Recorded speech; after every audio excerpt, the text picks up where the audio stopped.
Hello, everybody, and welcome to What the Fact. I'm Katie, and this is Erin, and we're editors with PolitiFact, a nonpartisan fact-checking website dedicated to bringing you the truth in U.S. politics. We have our hands full fact-checking a number of claims on the campaign trail, including one from a relative newcomer in the Democratic presidential primary, Michael Bloomberg. Yeah, you didn't hear much about Bloomberg in Iowa or New Hampshire. And New Hampshire is not even actually on the ballot. Bloomberg is making a different strategy. He's trying to win on Super Tuesday. That's March 3rd, when actually 1/3 of all the delegates will be selected for the Democratic National Convention. Now, we saw something kind of like that in 2008. Rudy Giuliani ran for president as a Republican, kind of banked his hopes on Florida. Obviously, that did not turn out so well.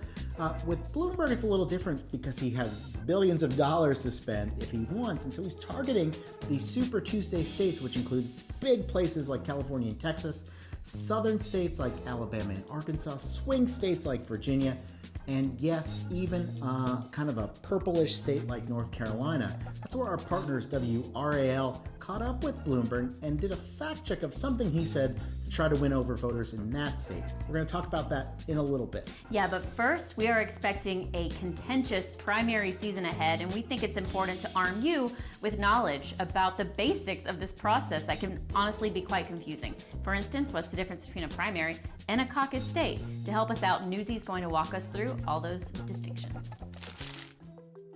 The 2020 primary election season is in full swing, but where you live impacts how you participate. The nomination process for presidential elections is left up to states and local party leaders, making the nationwide contest very complicated. In 2020, 4 states are holding caucuses.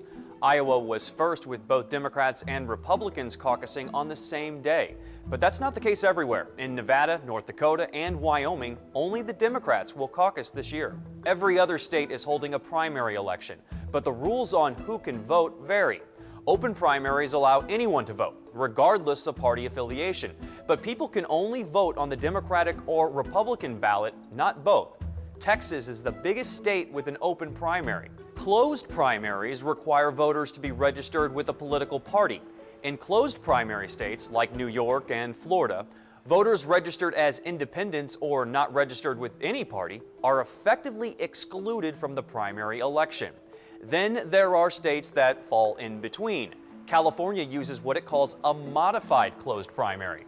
Voters without a declared party preference can vote in the primary if the political party says that's okay. In Kansas, unaffiliated voters can participate in the Democratic or Republican primaries, but they have to register with that party on Election Day. The results of all the state primaries and caucuses ultimately culminate at the national conventions, where Democrats and Republicans officially select their nominee for president. So our partners in North Carolina, WRAL, have been keeping tabs of the presidential candidates coming through that state. They noticed a claim that was in a letter that Michael Bloomberg sent to prospective voters. It's kind of a PS, and here's what the PS said. PS, North Carolina election law allows all registered voters, regardless of registration, to vote in the Democratic primary. Well, that's obviously a big deal. So can anyone on Super Tuesday go into a North Carolina polling place and vote for a Democrat, presumably Mike Bloomberg? Katie, what do the facts say? The answer is no.